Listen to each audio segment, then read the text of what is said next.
Ata o 27 de setembro os que se acheguen ao edificio Castelao do Museo de Pontevedra poderán contemplar a obra Cumio do Galeguista, a derradeira lección do mestre. Un día en que a cidade que Castelao apreciou, o museo que fundou e o edificio que leva o seu nome reciben a súa obra maestra.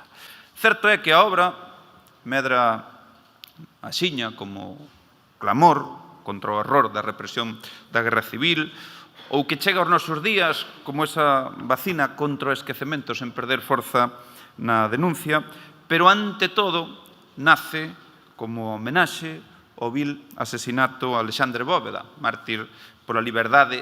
Considerado como un símbolo da memoria e da diáspora galega, a peza, propiedade do Centro Galicia de Bos Aires, representa o fusilamento de Alexandre Bóveda a mans do exército franquista. A derradeira elección do mestre constitúe un símbolo supremo de toda Galicia e de todos os seus fillos e fillas. A nosa vontade é plena e irrevocable. Que cada persoa poida mergullarse nesta memoria visual.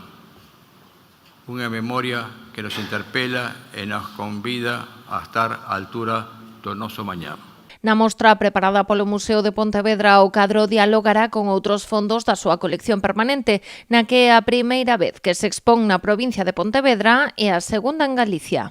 Esta, a derradeira lección do mestre, non é unha simple ollada, non é unha simple mirada ao noso pasado, senón tamén unha necesaria mirada cara ao futuro, porque só dende o coñecemento, só dende a nosa historia, só dende as nosas raíces, somos quen e seremos quen de construir a Galicia que todos desexamos para mañán.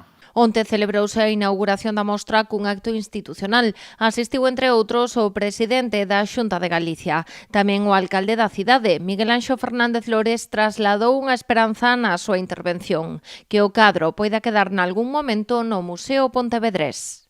Coa esperanza, é o último que se perde, de que este cadro, esta obra, poida, nalgún intre, quedarse de xeito definitivo na nosa cidade. Vou a seguir loitando sempre para que o legado de Bóveda teña o recoñecemento oficial do 17 de agosto como Día da Galicia Mártir e sexa isto unha realidade canto antes por parte da Xunta de Galicia. A exposición poderá visitarse de xeito libre e gratuito, aínda que a sala que acolle ten unha cabida limitada a 25 persoas por quenda.